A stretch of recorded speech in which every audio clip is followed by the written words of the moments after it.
Hello, and welcome to TEMAP's second webinar, Monthly Reporting and Housing Contract System.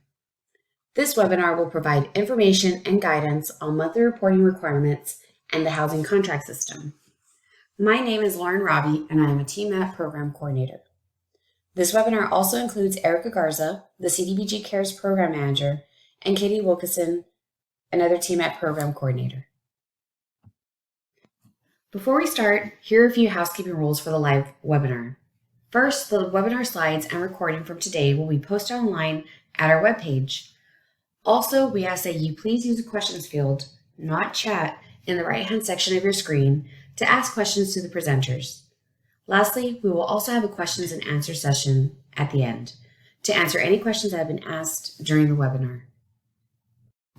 The agenda for this webinar includes the TEMAP monthly reporting requirements. There are two reports that are due each month on the 15th, and they are the report by household and performance report and draws.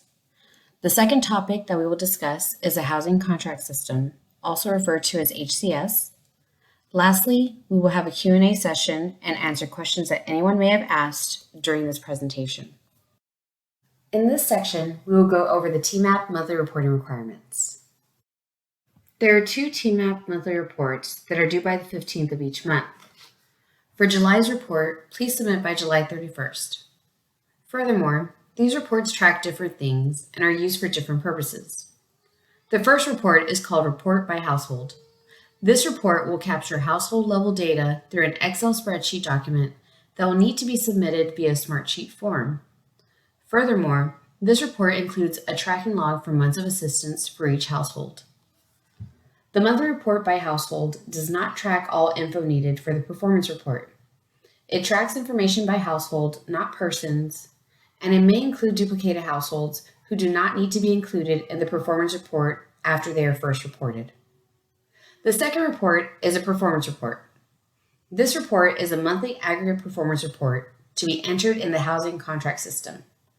Some of the information that the subrecipient needs to enter includes summary data for households served by race, ethnicity, and household income level, and other demographic data as required by HUD. Number of households that received other emergency mortgage assistance, total number of households served, and number of pending households to receive assistance in the following 30 days. In this section, we will go over the TEMAP report by household. During this webinar, we will only review the reporting requirements for Parts A and B contracts. Part C contracts will be discussed in a separate webinar that only requires Part C subrecipients to attend. This report consists of two main steps. The first step requires each subrecipient to fill and complete the Excel spreadsheet. The spreadsheet needs to be saved onto your computer to be able to upload successfully by the 15th of each month. After that, subrecipients will need to upload the spreadsheet and submit the Smartsheet form. Once you submit the report form with the attached monthly report by household, you are done with this monthly report. Now Katie will provide a step-by-step instructional to go over this report. Now let's take a look at the monthly report that you'll submit through Smartsheet. This will be an addition to the housing contract system, performance report, and draws. You can find this report on our website on the TEMAP page. If you scroll to the bottom of the page, you'll see the monthly performance and expenditure reporting. So see at the first link, you'll see the actual reports. And at the second link underneath this, you can see the Smartsheet link where you'll actually submit the report. So we're going to go through the Part A and B report. For Part C programs, we will go through your reporting in a different webinar. So we just downloaded the report and I've opened it up. So you can see here, there's the instructions and the actual report. So the first thing you'll need to do is to click Enable Content so that you can use the full functionality of the report. And as you can see here, we've detailed instructions and included some links. So this is where you'll actually submit the form And then this is the 2021 area median income. This is also listed in our program guidelines as well. So you can go through these instructions. I'm just going to really quickly walk through it. You'll enter your organization name here, and you'll select the month that you're doing reporting on in this drop down. And then you'll actually just go through the report. So for the household information, we'll need the application date, a household ID, the head of household name, street address, city, zip code, county. We'll also need the household size, annual income, and where that income lies on the percentage of area median income. This is a drop-down, so you can select whichever one applies. You'll also select the income verification method. So if they were verified because they were eligible for SNAP or SSI, you would select those. If that you had to actually look at their pay stubs and do income verification that way, you'll select that. And then in the demographics, we're only going to ask for the head of household demographics here. You've already reported on the demographics of the members of the household using the housing contract system. So we're keeping this pretty simple. Gender, race of the head of household, ethnicity of the head of household, if they're a veteran, yes or no, senior head of household, yes or no, if they have a disability, yes or no. In this next section, we're going to reflect on the arrears that each household was assisted with. So in this cell, arrears owed, that'll be a yes or no. And the following cell, number of months owed, not to exceed 5, is a drop-down, so you'll select how many months of assistance in arrears did this household receive. In the following column, there's a drop-down for months paid. In this column, you'll actually select each month that was paid in arrears. This is an important part of the spreadsheet. If you haven't selected Enable Content, like I mentioned previously, you won't be able to select multiple months here. So make sure that you've clicked Enable Content whenever you start working on it. And then in the next box, we'll just put the amount requested. So let's say 2,000.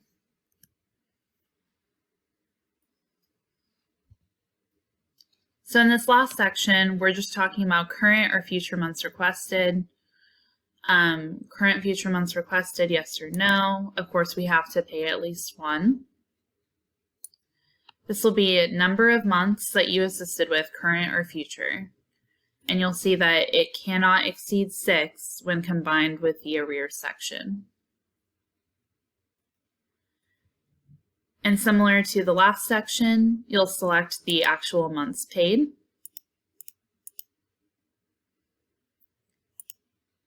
And you'll enter the amount requested.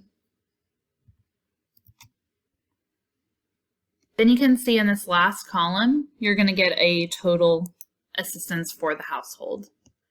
So make sure that this matches up with your draw, and make sure that all the information here matches up with your performance report in housing contract system. If you have any questions about the actual report, let us know, and we're available anytime.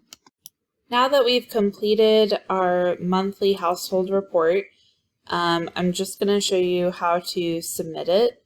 So here we're back on the TEMAP webpage, and we scroll back to the bottom under monthly performance and expenditure reporting, and you can click this link here, and it will bring you to the household report submission form.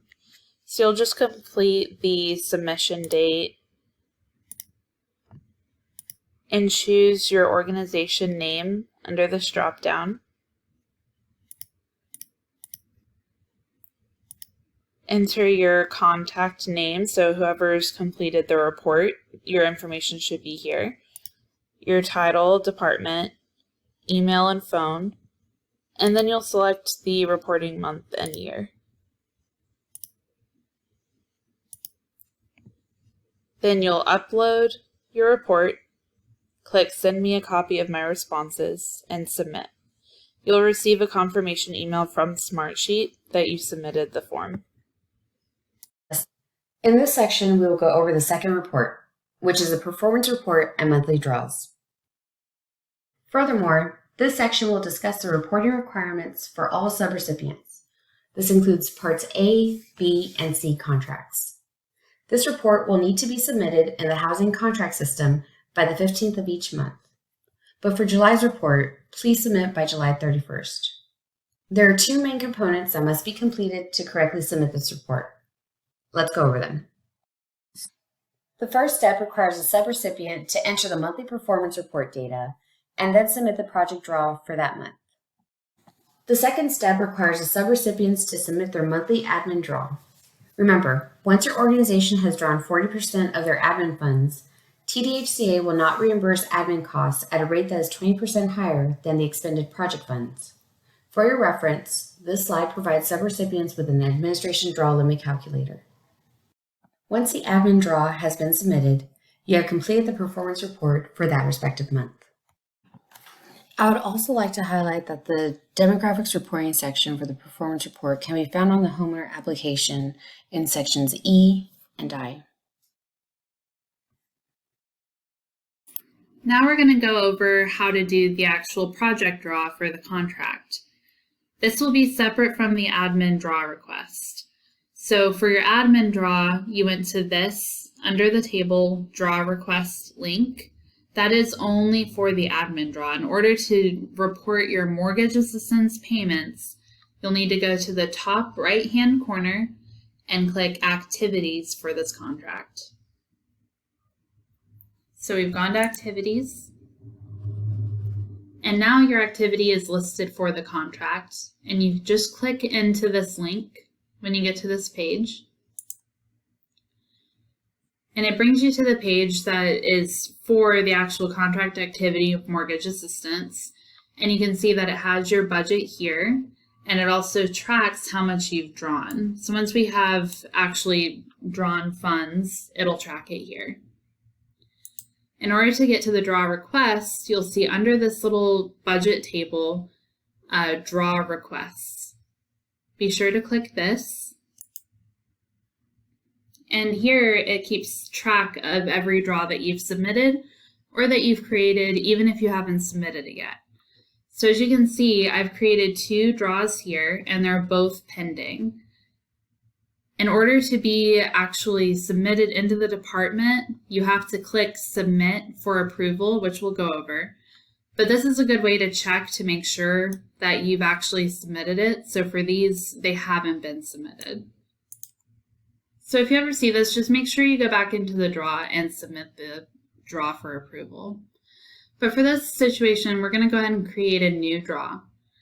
Under this table, you'll see this link, Create New Draw Request. In order to move forward, you have to check this box. Check this box if all required documents have been submitted to TDHCA.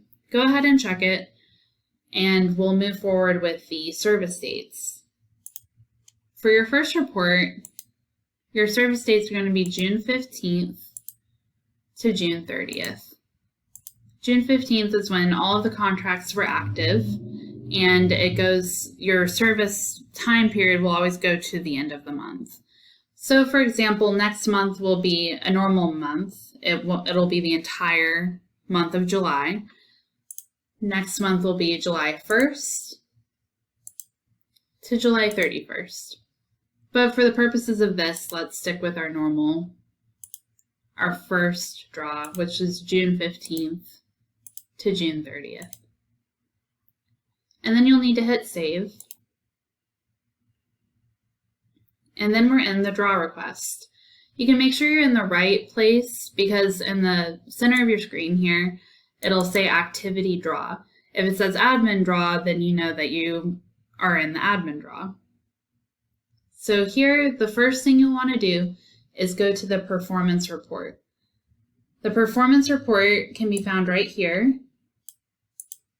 in this column, click on that link, and it brings you to the performance report. So we'll just go through this pretty quickly. This first row here is total households by income. This is less than or equal to 30%, 31 to 60%, 61 to 80%. The next row is total persons by income, meaning how, including all of the different people within each household. And it's in the same categories. So let's say that we served 5 households this month. But in those households, there's a total of 20 people. That's how that will look.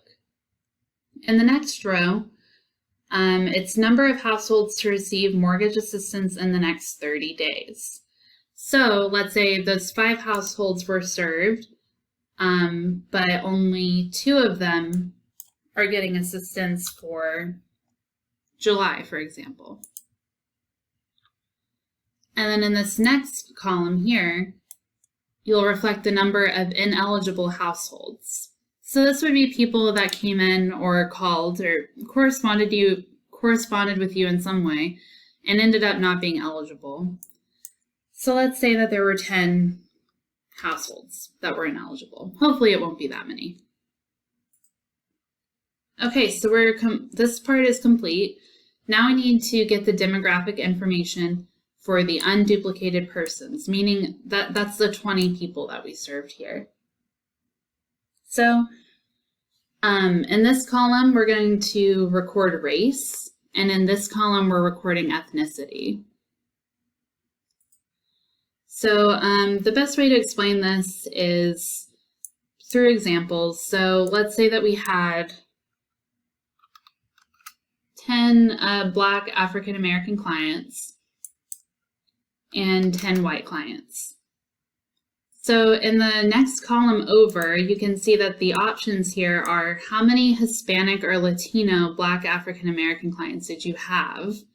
So if your Black or African American clients were not Hispanic or Latino, you'll just put 0 here. You won't record non-Hispanic Latino people.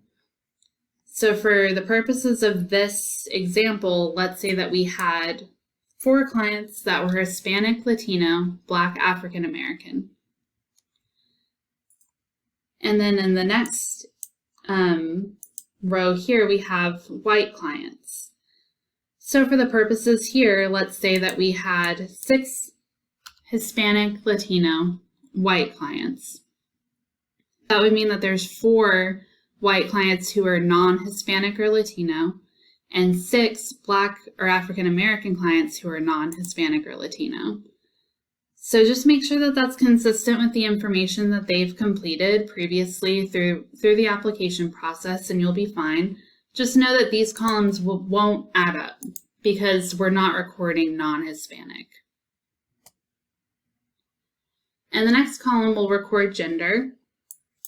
So let's make this simple. We had 10 male and 10 female. And then we'll record age. So we'll say that we had 10 children, 5 adults age 18 to 24, and 5 adults age 25 to 61. So at this point, your performance report is complete. I would recommend clicking Save before you submit for approval so that you can make sure that your performance report adds up to the information you filled in previously. So for example, you can see here, total age, we've entered 20 clients here, total gender, 20 clients here, and total race, 20 clients here. That matches up with the total amount of clients we have served for this period. And remember, total ethnicity will not necessarily add up to total clients, depending on how many Hispanic and non-Hispanic people you serve. So now you've completed the performance report, you can click Save and Submit for approval. You have to submit the performance report in order to submit the entire draw. And you can see that you've submitted it because you'll get this little green message up here that says record updated successfully. So now that we're done with that, we can go back into our draw by clicking this little draw number 3. And you can double check that you submitted it because it'll say submitted by the performance report. Now that you've had that submitted, you can actually put in your draw amount in this box here. So let's say that we're submitting a draw of $25,000. Submit it in this box, and you don't need to include commas or dollar signs. So you can save again if you'd like, record updated successfully up here, or you can hit save and submit for approval. Like I said, you have to submit or we won't see it. So the way you can tell that you submitted it is the status right here, pending PM approval. That means you have finished the draw. And you can double check by going back to the draw list, and you can see date submitted and pending PM approval. So at that point, you've completed your mortgage draw. You can also go back into your contract and back into your main page. And you can see all of your draws here and the draw status. So when you first log into the housing contract system, this is the page that will appear. It's just a list of all the contracts that you have access to for reporting purposes.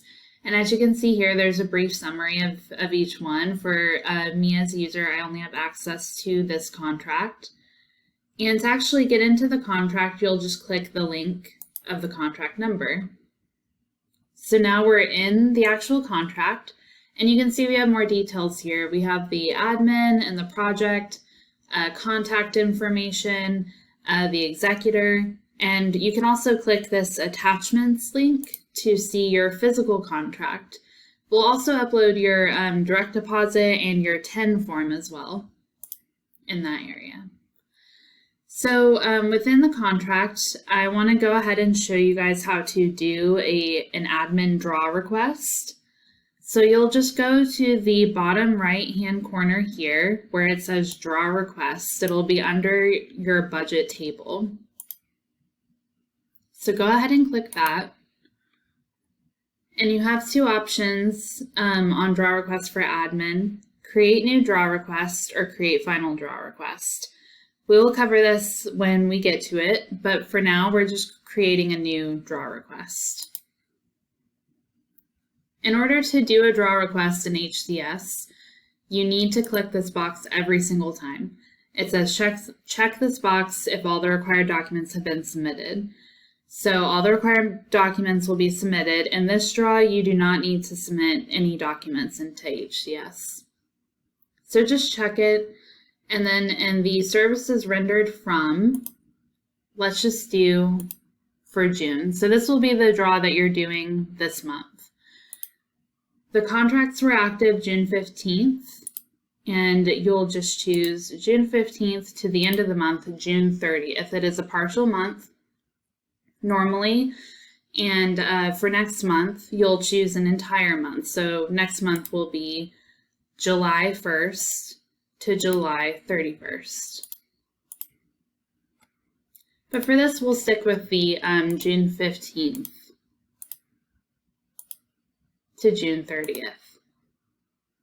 So then to move to the next page, you'll hit save. And we're in the admin draw.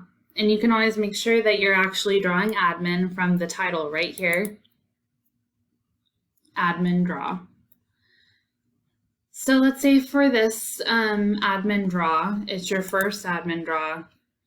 This is a pretty small contract, so we'll go ahead and say we're drawing $1,000. You'll enter it here. You'll see admin, drawn to date, and this draw amount. Just enter your amount here. You don't need to enter commas or dollar signs. If you are still working on this draw and you want to come back and make an edit to it, you can just hit save. And when you're ready to submit it, you'll hit save and submit for approval. If you don't hit save and submit for approval, the status will stay in pending and we won't receive it.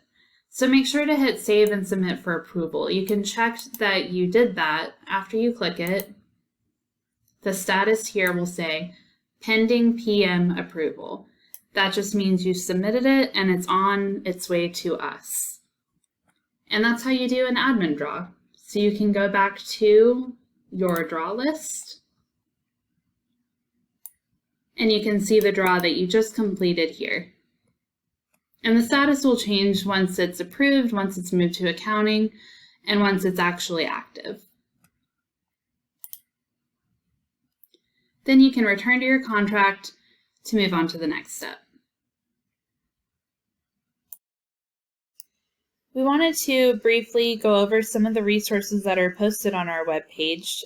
We post a lot of information here that could be helpful to you.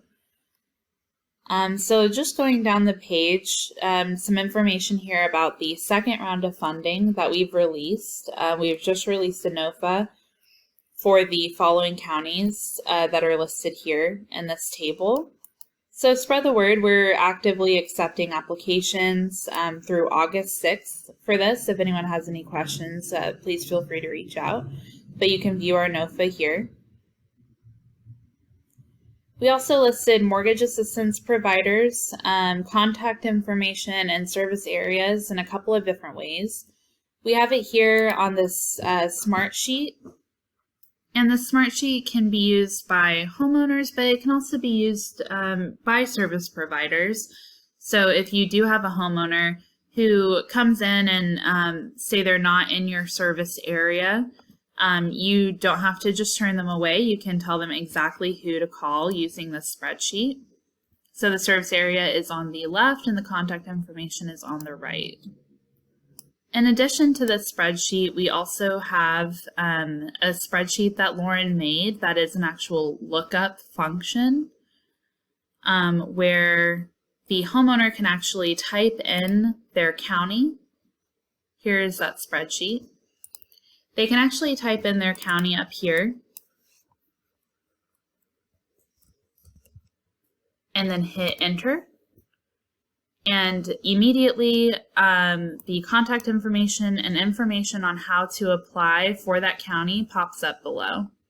Feel free to use this as well. This is for homeowners and service providers. Like I said, if you need to direct someone to a different service provider, this is a really, really cool tool to get that done. So then below that, we have program guidance. We have our updated program guidelines and our updated question and answers. Both of those are in PDFs on the website. And then we have our mortgage limit calculator, which is a spreadsheet. It functions largely the same way as the last spreadsheet that I showed you. It's a searchable sheet. Let me open that up really quick.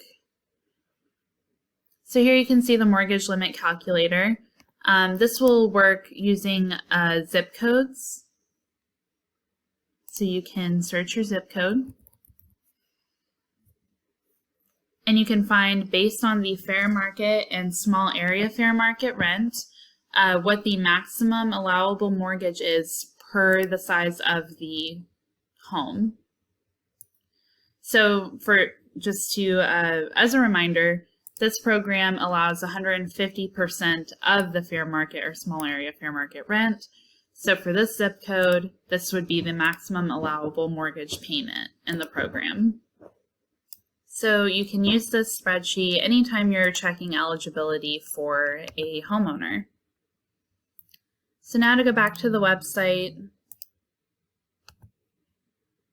we also have our CDBG CV notice, and recorded webinars are below that.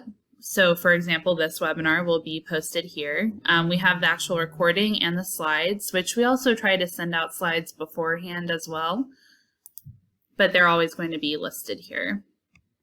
Then below that, which we will talk about in this webinar, the monthly performance and expenditure reporting.